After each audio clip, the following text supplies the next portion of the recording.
$1,847. That's the number after taxes, after the government takes its share and your employer takes its cut. And what's left lands in your checking account on a Friday morning. And for exactly 1 hour, feels like enough. Two people get that number today. Same city, same type of job, same cracked coffee mug on the same kind of desk, in the same kind of office where the ceiling lights flicker every third Tuesday. And nobody files a maintenance request because nobody believes it would matter. Same $1,847. Different decisions. 18 years later, one of them is checking a brokerage account on a Tuesday morning with $531,000 in it. The other is checking a checking account with $2,100 in it and rent due in 4 days. This is not a story about luck. It is not a story about intelligence or discipline or some quality that one person was born with and the other wasn't. It is a story about systems, about the quiet compounding difference between a spending system and a building system, and about how neither one announces itself. Neither one feels like a choice when you're making it. It just feels like Friday, the first decision. Both of them are 22. The paycheck hits. Person A opens a Roth IRA on a Sunday night. The balance is zero. They fund it with $200. It feels like nothing. It looks like nothing. Their checking account goes from $1,847 to $1,647, and they close the app and go to sleep. And they never think about that $200 again because they set it to automate, and automation is the only financial tool that actually works because it removes the moment of decision entirely. The moment of decision is where most people lose. Person A never sees the $200 leave. That's the point. Person B gets the same paycheck. They've been renting a one-bedroom for 3 weeks now.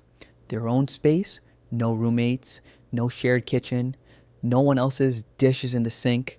It costs $240 more a month than sharing would have. But there's something about having a door that closes that feels necessary right now. It feels earned. And it is earned in a way. The problem is that earned and affordable are not the same thing. And at 22, most people cannot feel the difference between them. Person B opens a savings account, deposits $100, 3 weeks later, transfers $80 back out for a concert ticket that was limited availability and a moment that wouldn't come again. The remaining $20 stays. Technically, the savings account exists. End of year 1, person A, $2,400 in a Roth IRA, $1,900 in a high-yield savings account, zero consumer debt. A spreadsheet with 3 columns they actually look at. Person B, $220 in savings, $1,340 in credit card debt at 24.99% APR. A minimum payment of $38 that they pay because $38 is manageable, and manageable is not the same as progress. It just feels like it. The gap at 22 is not dramatic. That's the thing. The gap at 22 is $187 redirected and 4 decisions not made. It is invisible. It is not a cliff. It is a single degree of difference in direction. That means nothing today and everything in a decade. Year 2, the raise.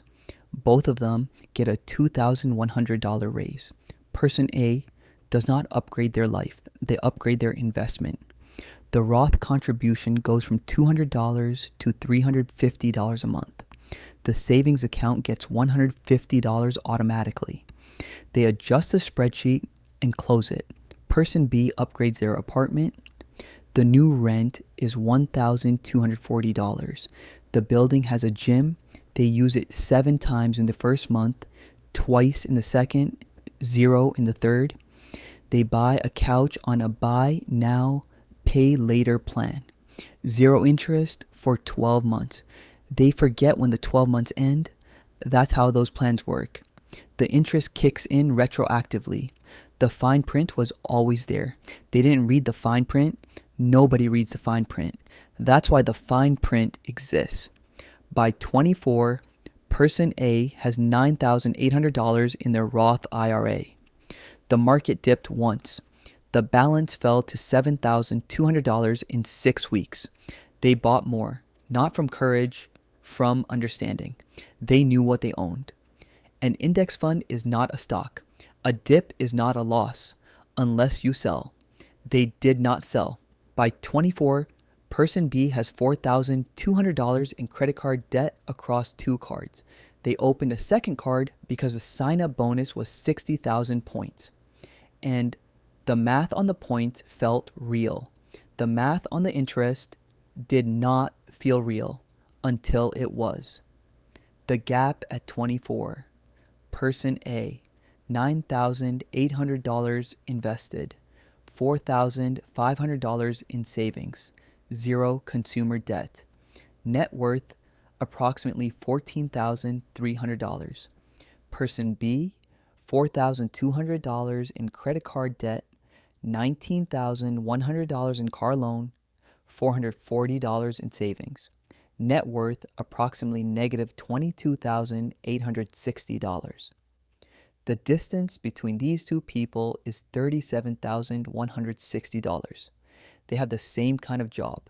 They went to the same kind of school. The difference is a $187 redirect and a couch they didn't need and a gym they stopped using and a fine print they didn't read. The years nobody posts about. Person A is quiet about all of it. They don't tell coworkers. They don't post the screenshots. There's a coworker named Priya who mentions she's getting her real estate license. And person A files that information away. Not yet, but noted. Everything gets noted. They are building a mental library of tools they don't need today, but will need eventually. And they are patient about eventually. In a way that most people cannot sustain, because most people need the reward to be immediate, or they stop believing the reward exists. At 26, person A finds a listing, a duplex in a secondary market 3 hours away. List price $112,000. They drive out on a Saturday. The structure is sound. A contractor named Marcus walks it with them and gives an estimate of $7,400 in cosmetic repairs. Person A spends 6 months preparing. They clean the credit file. They document every income source. They save for the down payment without touching the investment accounts. They treat the down payment as a separate machine running parallel to everything else. At 27, they close. Purchase price $109,500. Down payment $21,500. Saved over 19 months without disrupting anything else that was already running. Mortgage $514 a month. Unit 1 rents for $725. Unit 2 rents for $710. Gross monthly income $1,435. After insurance, taxes, and a 10% maintenance reserve, they net $614 a month. It is not passive. There are calls. There are maintenance requests. Month 9. The upstairs unit needs a water heater. $780. It comes from the maintenance reserve. That's what it's there for. You build the reserve before you need the reserve. That's the only order that works. Person B at 26 receives a promotion. The salary goes to $58,000. They celebrate at a restaurant where entrees cost $44. They put it on the rewards card. They earned points on the dinner. They tell themselves this. It feels rational. The interest rate on the card is 24.99%. The points are worth approximately 0.8 cents each. The math does not work. The feeling that the math works is the product. That is what the card is selling. At 27, the car loan ends. Person B leases a new one. The payment is $421 a month. The early termination clause costs $2,800. They didn't read that clause. Same reason they didn't read the couch clause. Same reason most people don't read any clause. The clause is never the part they're selling you. Age 30, the midpoint. This is where the two paths stop looking like two versions of the same life and start looking like two different lives entirely. Person A at 30, 2 properties, monthly real estate cash flow $1,481. Investment accounts holding $69,600. Net worth approximately $134,000. They still drive the same car. They have not told anyone about any of this. Person B at 30. At 29, the relationship ends. The apartment lease has 9 months remaining. They cover it alone. Rent is $1,580. Their take home is $3,780 a month. The math barely works. At some point in the year, 3 things break at once, and they need $3,200 fast. And the only place to get it is the 401k they've been building slowly. They cash out $4,000. The 10% early withdrawal penalty cost $400. The taxes cost another $880. They received $2,720. They needed $3,200. They put the rest on a card. At 30, person B's net worth is approximately negative $14,000. They don't look at the number directly. They know it's bad.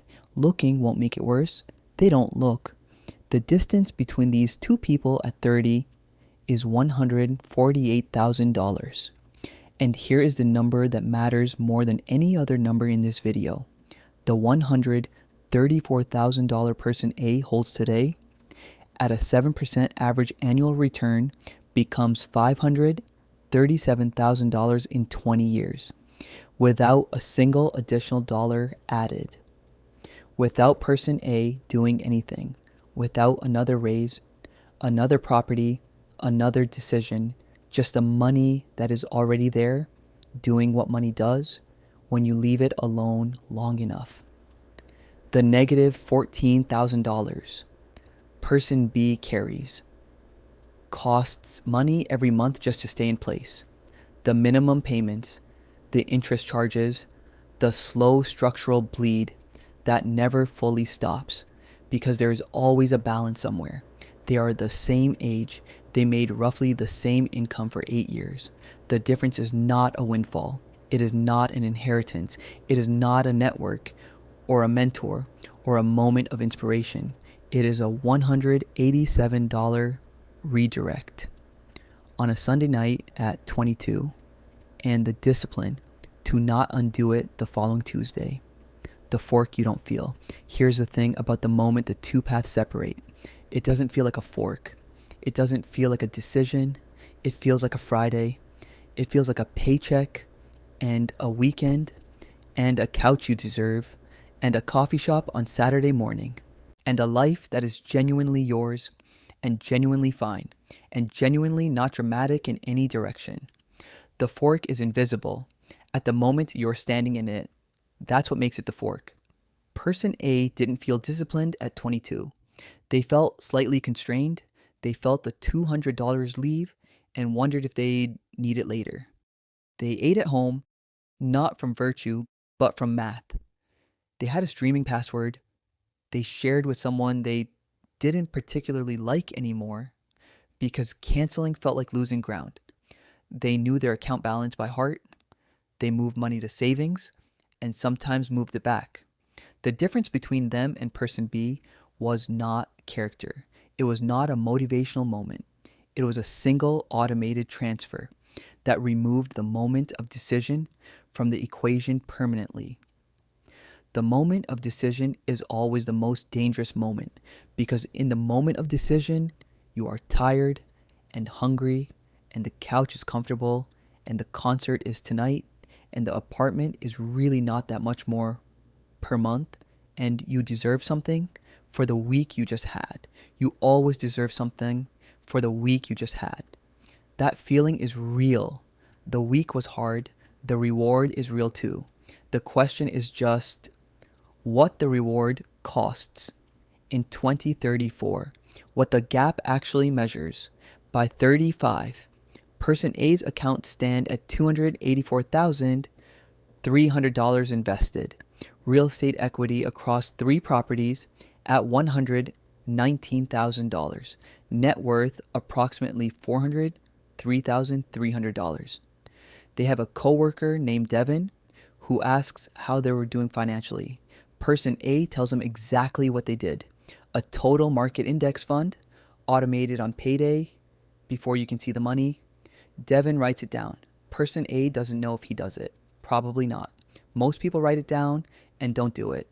Not because they're lazy, but because the moment of decision arrives and they are tired. And the moment is always the same moment and nobody automated it away. By 35, person B has consolidated the debt once, cleared 2 cards, watched them refill, taken a trip to Italy, on a card they were already carrying a balance on, received a promotion, upgraded the apartment, received a medical bill for $4,400 that insurance partially covered, and put the rest on a card at 22.99% APR because there was no alternative. At 35, person B's net worth is approximately $23,400. Most of it is a 401k they've touched once. No real estate, no brokerage account, no Roth IRA. They are not in crisis. They go to work. They come home. They pay the minimums. The month ends. The next one starts. Nothing moves. That is the most expensive place to be. Not crisis, stasis. Because crisis creates urgency. Stasis just continues. Age 40. The number that ends the conversation. Person A checks the brokerage account on a Tuesday morning.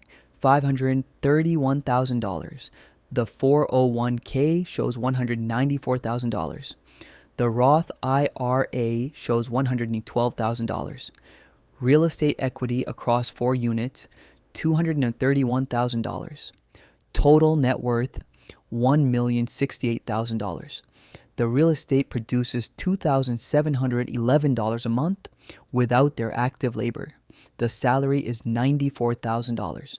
They save 34% of gross income. The compounding on $837,000 in invested assets means their wealth grows by approximately $58,600 this year while they sleep. They have modeled an exit from salary at 44. The investment income and real estate cash flow replace the salary entirely under 3 scenarios: conservative, base, stress. All 3 work. They have optionality, not freedom in the abstract, concrete optionality. What they can do is simply larger than what they must do. Person B at 40. Net worth $58,700. Most of it locked in a 401k they cannot access without penalty for another 19 and a half years. Checking account holds $2,100. Rent is $2,040 a month and has increased every year for 8 years. The credit card balance is $2,400. The monthly minimum is $68. The interest rate is 21.49%. At the minimum payment, that debt takes 11 years to clear. They are not lazy. They are not foolish. They went to work every day. They paid their bills.